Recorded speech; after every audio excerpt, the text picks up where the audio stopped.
నిరుద్యోగులందరూ మళ్ళా ఒకసారి రోడ్ల మీదకి రావాల్సినటువంటి పరిస్థితి ఎందుకు వస్తుంది? కాంగ్రెస్ పార్టీ మేనిఫెస్టోలో పెట్టింది ఏంది, ఇవాళ చెప్తుంది ఏంది? తెలంగాణ ఉద్యమంలో నిరుద్యోగులు ఎట్లా అయితే ఉద్యమాలు చేసిరో తెలంగాణ రాష్ట్రం వస్తే మా ఉద్యోగాలు మాకు వస్తాయని మళ్ళీ ఇవాళ నిరుద్యోగులందరూ కూడా మళ్ళా ధర్నాలు నిరసనలు చేయాల్సినటువంటి పరిస్థితి ఎందుకు వచ్చింది? కాంగ్రెస్ ప్రభుత్వం చెప్పింది ఏంది, ఇప్పుడు చేస్తుంది ఏంది? చాలా ఇష్యూస్ని మాట్లాడదాం. మనతో పాటు విద్యార్థి ఉద్యమ నాయకుడు రాజేష్ నాయక్ ఉన్నారు. రాజేష్ నాయక్ గారు నమస్తే. నమస్తే అక్క. నమస్తే. నేను ఇంతకుముందు చెప్పినట్టు ఒకసారి తెలంగాణ ఉద్యమం జరుగుతున్నప్పుడు మీరు కూడా ఉద్యమంలో ఉన్నారు. అప్పుడు విద్యార్థులు చాలామంది కూడా ఆ రోజు జరిగినటువంటి ఉద్యమంలో తెలంగాణ రాష్ట్రం వస్తే మళ్ళీ మా ఉద్యోగాలు మాకు వస్తాయి అని ఆ రోజు చాలామంది ఉద్యమంలో పాల్గొన్నారు. దాని తర్వాత జరిగిన పరిణామాలు మనకు తెలుసు.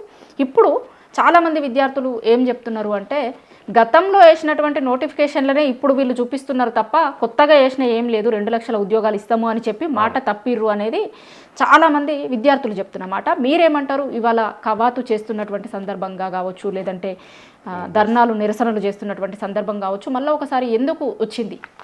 ఇలా ఒకటి మనం ప్రధానంగా ఒకటి చూస్తే అక్క, తెలంగాణ రాష్ట్రంలో ఇప్పుడు ఏర్పడ్డటువంటి కాంగ్రెస్ ప్రభుత్వం ఏదైతే ఉందో అది రేవంత్ రెడ్డిని చూసో, రాహుల్ గాంధీని చూసో, లేకపోతే ప్రియాంక గాంధీని చూసో, ఆ కాంగ్రెస్ నాయకులను చూసి ఓట్లేసింది కాదు. అది ఇవాళ ప్రధానంగా ఇవాళ గద్దెనెక్కడానికి రీజన్స్ మా యొక్క నిరుద్యోగులు, ఉస్మానియా యూనివర్సిటీ విద్యార్థులు, అశోక్ నగర్ చిక్కడపల్లికి సంబంధించిన విద్యార్థులే తప్ప ఏ ఒక్కడు కాదు.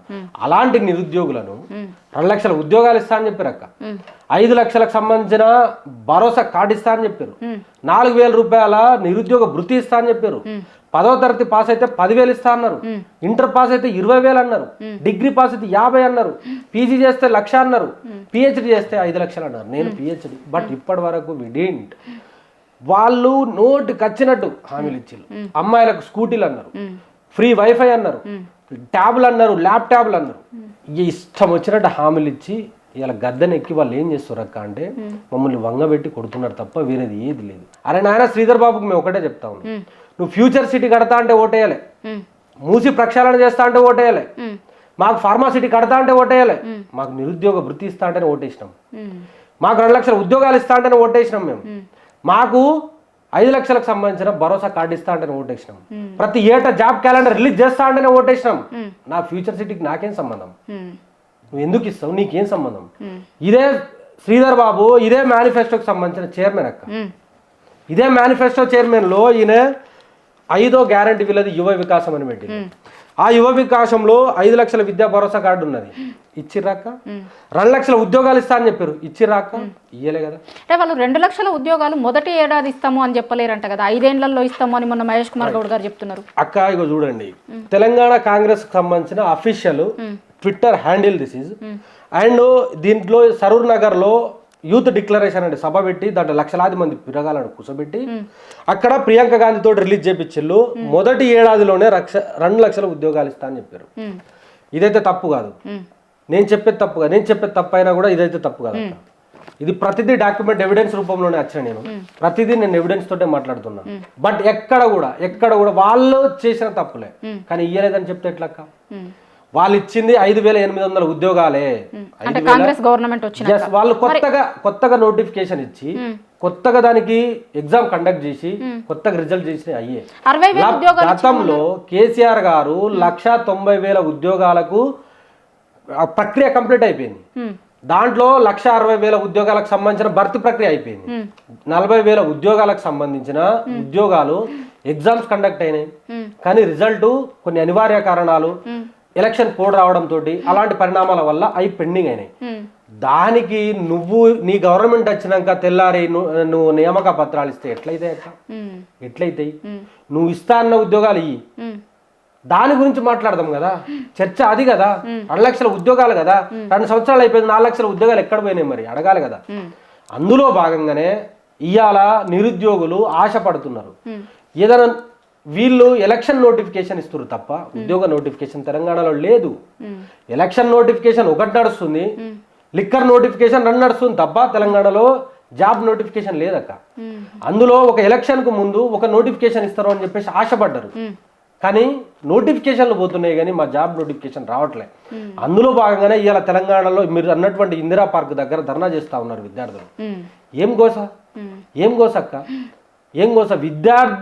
విద్యాశాఖ మంత్రి ఏమో జల్సాలు చేస్తూ ఉంటాడు, దేశం పట్టుకొని తిరుగుతూ ఉంటాడు, పొద్దున్న లేస్తే ఢిల్లీలో ఉంటాడు, సాయంత్రం మళ్ళీ ఇంటికి వస్తాడు తప్ప మా యొక్క నిరుద్యోగుల కోసము, మా ఉస్మానియా యూనివర్సిటీలో చదువుకునే పిల్లల కోసము ఏ రోజైనా ఒక్క 5 నిమిషాలైనా రివ్యూ చేసిన దాఖలాలు లేవు. ఎటుపోతుంది సమాజం? ఏం చేద్దాం అనుకుంటున్నాం? దాని గురించి ఇక్కడ ఉన్నటువంటి తేపేదారులు ఎవరైతే ఉన్నారో, సో కాల్డ్ ఇంటలెక్చువల్స్ ఎవరైతే ఉన్నారో, ఇదే కోదండరాం మాట్లాడరు, ఇదే ప్రొఫెసర్ కాసిం మాట్లాడరు, ఇదే ఆకునూరి మురళి మాట్లాడాడు, ఇదే రియాజో ఇంకెవరో సిరాజో ఉంటారు ఆయన మాట్లాడారు. అరే ఎటుపోతుంది? అంటే కాసిం గారి ప్రస్తావన వచ్చింది కాబట్టి ఆయన విద్య అనే అమ్మాయితో ప్రేమలో పడ్డాడు, విద్యాశాఖకి విద్యార్థులకి చాలా ఇస్తున్నారు అని ప్రకటించారు కదా ఆయన అంత పెద్ద సభా వేదికగా. మరి ఎటుపోయింది అక్క? ఇప్పుడు నిజంగానే ఆయన ప్రేమలో పడ్డాడు అది ఇదని మాట్లాడాడు. ఇప్పుడు కాసిం గారు అంటే మాకు కొంత రెస్పెక్ట్ ఉండే. ఆయన ఒక వామపక్ష భావజాలము, ఆయన లెఫ్టిస్టు, నక్సలిజం అంటాడు, మావోయిజం అంటాడు, అన్ని ఇజాలు మాట్లాడతాడు. కానీ ఇవాళ ఒక ఇజం ఎంచుకున్నాడు, రేవంత్ ఇజాన్ని ఎంచుకున్నాడు. ఎందుకు అనంటే నీకు పదవులు వచ్చినాయి, నీకు పదవి వచ్చింది, రేపటి రోజున ఇంకో పదవి రావచ్చు కాక, కానీ నా యొక్క విద్యార్థులకు మోసం చేస్తున్నావు కదా, ఇవాళ మీదే ఇదే కెమెరా తీసుకొని వెళ్దాం అక్క. నా నిరుద్యోగ సోదరులు బావర్చి ముందు జొమాటో బ్యాగ్ వేసుకొని, స్విగ్గీ బ్యాగులు వేసుకొని వాళ్ళు తిరుగుతూ ఉంటే ఈ ప్రొఫెసర్ కాసింకి సంతోషపడతాడా? 1000 కోట్లు ఇస్తా అని చెప్పి ఇచ్చిండా ప్రొఫెసర్ కాసిం గారికి? మేము అడుగుతా ఉన్నాం, ఇచ్చిర్రా? ఇదే ప్రొఫెసర్ కాసిం మా ఉస్మానియా యూనివర్సిటీలో ఎవరు నిరాహార దీక్షలు కానీ స్లోగన్స్ కూడా ఇవ్వద్దని చెప్పేసి రెజల్యూషన్ తీసుకొచ్చి నేను. ఎక్కడ పోతుంది? ఎటుపోతున్నాము? ఎవరి కోసం పనిచేస్తున్నావు కాసిం? నువ్వు ఎవరి కోసం పనిచేస్తున్నావు? నీ యొక్క వర్గాల ఆడ దోపిడీకి గురవుతున్నాయి, పీడితకు గురవుతున్నాయి, దాని గురించి మాట్లాడకుండా నువ్వు ఇవాళ రేవంత్ రెడ్డి మీద నీకు అంత ప్రేమ ఉంటే 4 గోడల మీద మధ్యలోకి పోయి ఆయనకు బాడీ మసాజ్ అయినా చేయి, హెడ్ మసాజ్ అయినా చేయి, కానీ ఇట్లా మా యొక్క అస్తిత్వానికి మాత్రం ఆయన కాళ్ళ కింద పెట్టద్దు దయచేసి చెప్తున్నాం. ఎందుకు అని అంటే ఇది పోరాటాల గడ్డ. ఉస్మానియా యూనివర్సిటీలు అంటే అక్కడి నుంచి వందే మాతర ఉద్యమం స్టార్ట్ అయింది, తొలి దేశ ఉద్యమాలు, ఇలాంటి బొచ్చడు ఉద్యోగాలు జరిగినాయి. అలాంటి నేల మీద నిలబడి నువ్వు ఇలాంటి అబద్ధాలు మాట్లాడితే, ఇలాంటి అన్యాయాలకు నువ్వు అన్యాయాలు చేస్తుంటే వాళ్ళకు తాపేదగిరి చేస్తే ఎంత ఘోరంగా ఉంటుంది అక్క. అది చాలా దీన్ని మేము తీవ్రంగా ఖండిస్తా ఉన్నాము. ఎందుకు అంటే నిరుద్యోగ వ్యవస్థ గురించి వీళ్ళు మాట్లాడాలి. సరే మాకు యాక్సెస్ లేకపోయినా మీకున్నది యాక్సెస్, రేవంత్ రెడ్డి గారికి చెప్పండి. కనీసము 100లాది మంది గురుకుల స్కూళ్ళల్లో చచ్చిపోతా ఉంటాక ఒక్క రివ్యూ జరగని దాఖలాలు లేవు, ఒక్కటి కూడా లేదు. విద్యా వ్యవస్థ మౌలిక సదుపాయాలు లేవు, కనీసం ఇన్ఫ్రాస్ట్రక్చర్ డెవలప్మెంట్ లేదు, కట్టింది లేదు, చేసింది లేదు. సంవత్సరం అయిందక్క. అక్టోబర్కి వీళ్ళు ఇంటిగ్రేటెడ్ ఇండియా, అక్టోబర్ 2కి ఇంటిగ్రేటెడ్ ఇండియా స్కూల్స్ అని పెట్టారు వీళ్ళు. యంగ్ ఇండియా స్కూల్స్ వాళ్ళ ఫౌండేషన్ నుంచి 1 ఇయర్ అయింది, కానీ ఎక్కడ కూడా తట్టడు మట్టి తీసింది లేదు, ఒక పునాది తీసింది లేదు. అంటే ఎటుపోతుంది? దాని గురించి మాట్లాడరు వీళ్ళు. కానీ అడిగేటోళ్ళు ఇవాళ ఏదేదో మాట్లాడే ప్రయత్నం చేస్తారు వాళ్ళు. కోదండరామ్ గారిని ఏమన్నా కలిసే ప్రయత్నం చేసిర్రా అండి? ఎందుకంటే గతంలో చాలా సందర్భాలలో అయితే మీరు అడిగిర్రు కాబట్టి నేను సెంట్రల్ యూనివర్సిటీకి సంబంధించిన హైదరాబాద్ సెంట్రల్ యూనివర్సిటీకి సంబంధించిన ఇష్యూ జరుగుతున్నప్పుడు నేను ఆ పిల్లలతోటే ఢిల్లీలో ఉన్నప్పుడు తెలంగాణ భవన్ ఉంటుంది అక్కడ. ఆ తెలంగాణ భవన్కి కోదండరామ్ గారు వస్తుంటే, సార్ నీకు ఎమ్మెల్సీ వచ్చింది, నువ్వు బాగున్నావు, నువ్వు కార్లు కొన్నావు, నువ్వు ఇల్లు కొన్నావు, హ్యాపీగా ఉన్నావు, ఇక్కడ సెంట్రల్ యూనివర్సిటీ పోరగాళ్ళు ఇబ్బందులు పడుతున్నారు, కనీసం ఒక్క రోజైనా మాట్లాడావు, నువ్వు ఒక ప్రొఫెసర్ నుంచి వచ్చినావు, మాట్లాడకపోతే ఎట్లా సార్ అని అంటే నేను మాట్లాడడం దాని గురించి నిలిపోయాడు. తెల్లారి దాని మీద విపరీతమైన ట్రోలింగ్ అడగడంతో తెల్లారొచ్చి ప్రెస్ మీట్ పెట్టాడు. అని అంటే ఆయన కనీసం కలిసే ప్రయత్నం కూడా చేస్తలేడక్క, అస్సలు ఎక్కడ కూడా లేదు. మొన్న కూడా వాళ్ళు రీసెంట్లీ ఏదో బల్మూరు వెంకటు, చెనగాని దయాకరు, ఇంకొక ఆయన అద్దంకి దయాకరు, కోదండరామ్ సారు అండ్ ఆయన ఆకునూరి మురళి, ఆ రియాజ్, వీళ్ళందరూ కలిసి రేవంత్ రెడ్డిని కలుద్దాం, మనము విద్యా సంస్థల గురించి మాట్లాడాలి, లేకపోతే రేపటి రోజున మన ఊళ్ళకి రానియరు, యూనివర్సిటీలకు రానియరు, పిల్లలు మనం మోసం చేసిన వాళ్ళు అవుతామని అంటే వీళ్ళు పోయారు. పోతే రేవంత్ రెడ్డి లోపల ఉన్నాడంటే వీళ్ళు సోఫాలో కూర్చొని ఉన్నారు. సోఫాలో కూర్చొని ఉంటే సార్ వచ్చిన తర్వాత వీళ్ళందరూ లేచి నిలబడ్డాక కోదండరామ్ గారు, సార్ ఇట్లా మనము అన్ని హామీలు ఇచ్చినా ఒక్కడు కూడా నెరవేర్చకపోతే ఎట్లా సార్ అని చెప్పేసి అంటే ఆయన ఒక్కటే అన్నాడట, నువ్వు గట్టిగా గాలి పీల్చుకో, నిమ్మలంగా విడుచు, గట్టిగా పీల్చుకో అని చెప్పేసి యోగా నేర్పించిండంట. కానీ ఈ యొక్క ఏజ్లో యోగా నేర్చుకోండి సార్ ప్రశాంతంగా, ఏం టెన్షన్లు ఎందుకు పెట్టుకుంటారు అని చెప్పేసి హేళనగా మాట్లాడిన పరిస్థితి ఏర్పడ్డది. ఇది ఇంత దారిద్రమా? అంటే వాళ్ళు ఇక్కడ చెప్పుడు కాదు, బీహార్లో కూడా ఎన్నికల ప్రచారంలో మేము 60,000 ఉద్యోగాలు వేసినాము అని అక్కడ కూడా పేపర్ ప్రకటనలు వేసిరు కదా. మరి ఇక్కడంటే మీరు అన్నట్టు చెప్తున్నారు అనొచ్చు, వేరే రాష్ట్రంలో కూడా చెప్తున్నారు కదా, ఇవ్వకుండానే చెప్తున్నారంటారా? ఢిల్లీ ఎలక్షన్లో కూడా చెప్పారు వాళ్ళు. ఢిల్లీ ఎలక్షన్లో కూడా నిరుద్యోగులకు మేము ఉద్యోగాలు ఇచ్చినాము, మహిళలకు 2,500 ఇచ్చినామని కూడా అక్కడ చెప్పారు వాళ్ళు. కానీ ఎవరికి ఇచ్చినారు? వాళ్ళు ఉత్తదే పేపర్ ప్రకటనలు, వాళ్ళ నోటికి ఏది వస్తుందే మాట్లాడతారు వాళ్ళు. వాళ్ళ నాయకులు అట్లే తలగబడ్డారు, వాళ్ళ అధినాయకత్వం కూడా అట్లే తలగబడ్డది తప్ప ఒక సబ్జెక్టు లేదు, ఒక సారం లేదు, ఏది లేదు. అంత డొల్ల ఏమనంటే అంత డైవర్ట్ చేస్తారు వాళ్ళు తప్ప వేరే ఏది లేదు. ఒక ఉద్యోగం వస్తే ఒక కుటుంబం నిలబడుతుంది, కానీ రేవంత్ రెడ్డికి పర్సంటేజ్ రాదు. ఒక ఉద్యోగం వస్తే ఆ కుటుంబము భవిష్యత్తు మారుతుంది, కానీ రేవంత్ రెడ్డికి కమిషన్ రాదు కదా. అందులో భాగంగానే వాళ్ళు ఇవాళ ఉద్యోగాలు వేస్తలేరు, వాళ్ళకి కావాల్సిన టెండరింగ్ చేసుకుంటున్నారు తప్ప ఉద్యోగాలు వేయరు. వాళ్ళు 1,50,000 కోట్లతోటి మూసి ప్రాజెక్టు ప్రక్షాళన చేస్తాను మేము అడిగినాం. మాకేమవసరం? 1,00,000 కోట్లు పెట్టి నువ్వు ఫ్యూచర్ సిటీ కడతా అంటాను, మేము అడిగినాం. దాంట్లో 100 కోట్లు పెట్టి గురుకులాలను బాగు చేయని చెప్తే అడుగుతాను, కానీ ఎవ్వరు అడగరు, ఎవ్వరు చేయరు దాని గురించి. మీరు మళ్ళీ ఒకసారి పోరాటాలు చేసేందుకే రెడీ అవుతున్నాము, పోరాటాలు చేస్తాము అని అంటున్నారు. ఎందుకు పోరాటాలను ఎంచుకోవాల్సినటువంటి పరిస్థితి ఎందుకు వస్తుంది? మళ్ళీ ఇప్పుడు పోరాటమే పంతంగా ఉన్నప్పుడు బానిస సంఖ్యలు తెగిపోతాయి 10,000%. ఎందుకనంటే వాళ్ళు ఎంత చేసిన పోరాటమే లక్ష్యం అక్క. 100కు 10,000% పోరాటమే. ఎందుకనంటే ఆ యొక్క కాంగ్రెస్ ప్రభుత్వంలో ఉన్నటువంటి ఎస్సీ ఎస్టీ బీసీలకు సంబంధించిన మంత్రులు కానీ కనీసం దాని గురించి మాట్లాడతలేరు, తక్కువ చేసే మాట్లాడుతున్నారు. విద్యా వ్యవస్థను కానీ విద్యారంగ సమస్యలను కానీ ఎడసంటే నిరుద్యోగులను కానీ అడ్డా మీద కూలీలను మాట్లాడిండు రేవంత్ రెడ్డి. మా ఉస్మానియా యూనివర్సిటీ విద్యార్థులను అడ్డా మీద కూలీలు వాళ్ళని మాట్లాడిండు, కానీ ఏ ఒక్కడు కూడా దాని గురించి అడగలే. పొన్నం ప్రభాకర్ ఒక మాట మాట్లాడతా, 70,000 ఉద్యోగాలు ఇచ్చామని ఆయన అంటాడు, ఇంకొకటి 1,00,000 అంటాడు, ఇంకోటి 50,000 అంటాడు. అని అంటే నిరుద్యోగ వ్యవస్థను కానీ విద్యార్థులను తక్కువ చేసి మాట్లాడుతారు తప్ప ఎవ్వరు కూడా మా గురించి ఏదైనా చెయ్యాలి ఆలోచన అనేది కనీసం ఎవరికి లేదు. మాకు ఆలోచన కూడా లేదు. అందుకోసమే రానున్న తరాలన్నా బాగుపడాలి, రానున్న తరాలైనా మంచిగా ఉండాలి అని అంటే అడగాలి. మనం అడుగుతేనే ప్రజాస్వామ్య బద్ధంగానే అడగాలి, ప్రజాస్వామ్యానికి లోబడే అడగాలి. నిరసనల రూపంలో, ధర్నాల రూపంలో, రాస్తారోకాల రూపంలోనే అడిగితే వాళ్ళకి ఎట్లా జ్ఞానోదయం కలగదు. కానీ జనాలకైతే ఆ క్లారిటీ వస్తుంది కదా, వీళ్ళు గిన్ని మోసాలు చేశారని చెప్పేసి క్లారిటీ వస్తుంది కదా. దానికోసమే జాగృతం చేయడం కోసమే తప్ప వేరే ఏం లేదు. 100కు 10,000% మా పాశుపతాశ్రమే వాళ్ళు ఇచ్చినటువంటి ఈ 6 గ్యారెంటీల మేనిఫెస్టో. మా యొక్క పాశుపతాశ్రమే ఇది. మేము తీసుకొని అందరినీ కలిసే ప్రయత్నం చేస్తాము. మా గొంతు ఎక్కడున్నంత వరకు మేము దీని గురించి కొట్లాడతాము, దీని గురించి ఎవ్వరికి ఎక్స్ప్లెయిన్ చేస్తూనే ఉంటాం అక్క. ఎందుకనంటే నేను ఇవాళ మీ ముందు కూర్చొని మాట్లాడుతున్నానంటే 4 కోట్ల మంది కట్టే పన్నులతోటి ఇవాళ ఉస్మానియా యూనివర్సిటీలో చదువుకున్నాను నేను. 4 కోట్ల మంది పట్టే పన్నుతోటే నేను ఇవాళ చదువుకుంటున్నాను. కాబట్టి వాళ్ళ పక్షాన ఆ వర్గాల పక్షాన నేను నిలబడాలి, మాట్లాడాలి. లేని పక్షంలో దీనికి జన్మకి ఏముంటది అక్క? నేను 100 గొర్రెలో నేను ఒక గొర్రెనైతే తప్ప ఏముంటది? మారినోరు మారుతారు, కానీ కొట్లాడాలి, పంత చేయాలి. దానికి సంబంధించిన మా పాత్ర ఉన్నది, దాని గురించి కొట్లాడతాము 100%. దానికి ఇడిచిపెట్టేది లేదు. ఎందుకనంటే ఈ యొక్క గడ్డ యొక్క స్వభావమే పోరాటం. ఇక్కడ ప్రతి ఒక్కరు ప్రశ్నిస్తారు, ఇక్కడ ప్రతి ఒక్కరు ప్రశ్నిస్తారు. చిన్న పిల్లల నుంచి చచ్చిపోయే ముసలోళ్ళ వరకు కూడా అడిగే తత్వం ఉంటుంది నేలలో. అలాంటి నేల మీదకి వచ్చి వీళ్ళు ఇలాంటి రాజకీయాలు చేస్తా అంటే, కాకపోతే టైం పట్టచ్చు, కానీ చాలా దారుణమైన పరిస్థితులు ఎదుర్కోవాల్సి వస్తుంది ఈ తెలంగాణలో ఉన్నటువంటి ఈ కాంగ్రెస్ నాయకులు. మీరు చూసారు కళ్ళారా, మరో నేపాల్ ఎట్లయింది, బంగ్లాదేశ్ ఎట్లయింది, శ్రీలంక ఎట్లయింది. ఒక్కొక్కరు ఉరికిస్తే దేశం వదిలిపెట్టి పారిపోయారు అని అంటే ఆ లెవెల్కి వస్తుంది పీక్స్. ఆ లెవెల్కి వచ్చినప్పుడు ఎవ్వడు, నీకు పోలీస్ వ్యవస్థ ఏమాపుతుంది? ఎవడేమాపుతాడు? నీ రాధాకృష్ణ ఏమాపుతాడు? నీ చంద్రబాబు నాయుడు ఏమాపుతాడు? ఎవ్వడు ఆపలేరు, ఎవ్వరి తరం కాదు. కాబట్టి ప్రజాస్వామ్యబద్ధంగానే మీరు ఉండండి. మీరు ఇచ్చినటువంటి హామీల మీద, మీరు ఇచ్చినటువంటి గ్యారంటీల మీద, మీరు ఏదైతే ఇచ్చిరో దాని మీద కట్టుబడి మాట్లాడండి తప్ప ఇయ్యకపోతే ఇయ్యద్దు, కానీ ఇచ్చినమని మాట్లాడితే ఊకునే పరిస్థితి లేదు. అంటే మీరేమో ఈ గడ్డకి ప్రశ్నించే తత్వం ఉంది, ప్రశ్నిస్తుంది ఈ నేల అని అంటున్నారు. మీలాంటి వాళ్ళు కావచ్చు, ఇంకా కొంత సెక్షన్ మాట్లాడుతుంది, కానీ ప్రశ్నించాల్సినటువంటి, మాట్లాడాల్సినటువంటి మేధావులు మాట్లాడతలేరు అనేది తెలంగాణ సమాజం నుంచి వస్తున్నటువంటి ప్రశ్న. ఈ మేధావుల మౌనాన్ని ఎట్లా చూస్తారు మీరు? మేధావి మౌనం అనేది చాలా ప్రమాదకరం. మేధావి మౌనం చాలా ప్రమాదకరం. ఇవాళ మేధావి మౌనంగా ఉన్నది కాదు, మేధావి వర్గం కూడా కొంత వాళ్ళు కూడా ఆలోచిస్తూ ఉన్నారు. ఈ ప్రభుత్వం 2 years దాటింది కదా, ఆ తర్వాత ప్రశ్నించాలి, దాని గురించి జాగృతం కావాలి అని చెప్పేసి వాళ్ళు కూడా ఉన్నారు. మేము మేధావి వర్గాలకు ఒకటే చెప్తా ఉన్నాము, ఇవాళ ముఖ్యమంత్రి గారు మనోడే గాని ప్రతిఫలాలు పక్క రాష్ట్రానికి పోతున్నాయి.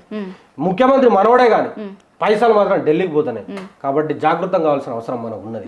ఎందుకనంటే ఏ ఒక్క విషయంలో చూడండి మీరు, విద్యా విషయంలో కానీ, నిరుద్యోగత కానీ, నీళ్ళ విషయం కానీ, ప్రతిదీ ఆయనకు సంబంధించిన బాబు గారి కోసమే పనిచేసే ప్రయత్నం చేస్తుండే తప్ప ఎక్కడ కూడా మన యొక్క ప్రయోజనాలు ఏమైనాయి, ఈ రాష్ట్రానికి ఏం చేయాలి అని చెప్పేసి ఎక్కడ కూడా లేదక్క. కాబట్టి మేధావి వర్గం, నా ప్రియమైన సోదరులారా, నిరుద్యోగ యువకులారా, విద్యార్థులారా ఆలోచిద్దాం. ప్రమాదంలో ఉన్నది ఇలా తెలంగాణ. సీరియస్ గా చెప్తున్నా, ప్రమాదంలో ఉన్నది తెలంగాణ.